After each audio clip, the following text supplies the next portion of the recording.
Bom dia, meus queridos alunos. Hoje, dia 30 de setembro de 2020, nós vamos trabalhar história, certo? Na aula de história, você vai abrir na página 72 e página 73. História e memória em cidades do Brasil.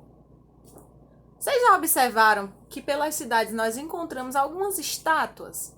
Essas estátuas, elas são monumentos. E o objetivo desses monumentos, além de homenagear alguém que é considerado importante para aquele local, também traz um pouco da memória da história daquele lugar.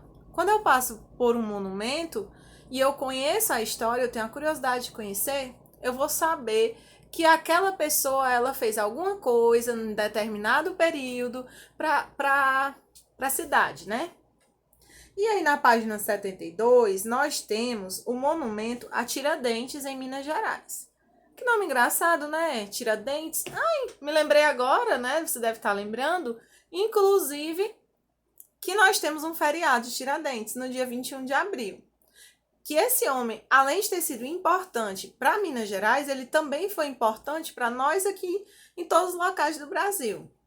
Qual o verdadeiro nome de Tiradentes? Por que ele recebeu esse nome? Por que foi construído uma estátua, um monumento em homenagem a ele?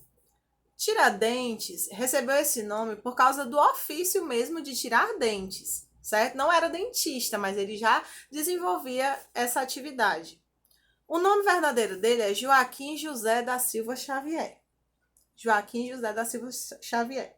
Ele nasceu em 1746, num sítio próximo à cidade de Tiradentes. Olha, nós temos um monumento em homenagem a ele, um feriado em homenagem a ele e uma cidade em Minas Gerais com o nome de Tiradentes, certo? Aos 9 anos, Tiradentes perdeu a mãe. 2 anos depois, ele perdeu o pai. Que triste, né? Com 11 anos, ele já era órfão de mãe e de pai. E aí ele foi morar em São João del Rei com o padrinho dele. O padrinho dele era cirurgião dentista.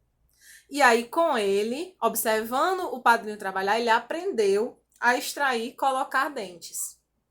Aos 30 anos, ele tornou-se militar e passou a patrulhar uma estrada que circulava ouro e diamante. De Minas, esses produtos iam para o Rio de Janeiro e depois para Portugal.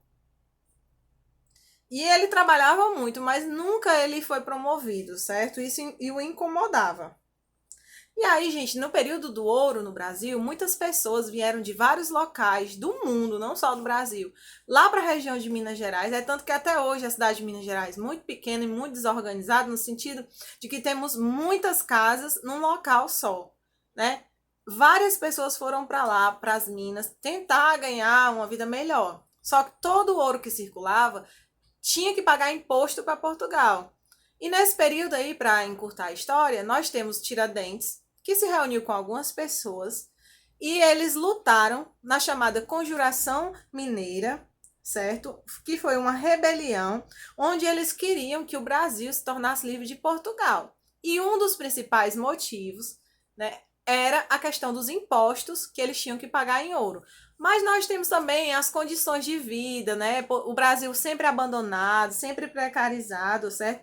E aí ele foi entregue, ele não era o único líder, mas talvez o mais pobre entre eles, apesar dele não ser tão pobre, porque ele também já era da elite, né? Já trabalhava nas minas, já tinha posse de ouro. E aí ele foi preso. Um dos que estava na rebelião para poder se libertar entregou ele, o Silvério dos Reis, traiu, e aí Tiradentes foi morto, né? E teve até uma imagem muito famosa dele todo esquartejado, pregado numa cruz, exaltado como se fosse Jesus, lutando pela salvação do Brasil. Mas também não era tão esse herói, né? Assim como Jesus. Ele também tinha interesses particulares, porém também estava fazendo uma coisa boa, lutar pela conjuração. O mais interessante é que ele foi tirado como exemplo, né? Ele foi enforcado e foi colocado na praça, esquartejado e colocado na praça, certo? E aí até hoje é lembrado e é homenageado. Entenderam? Gostaram da história? Pois agora resolvam a página 73.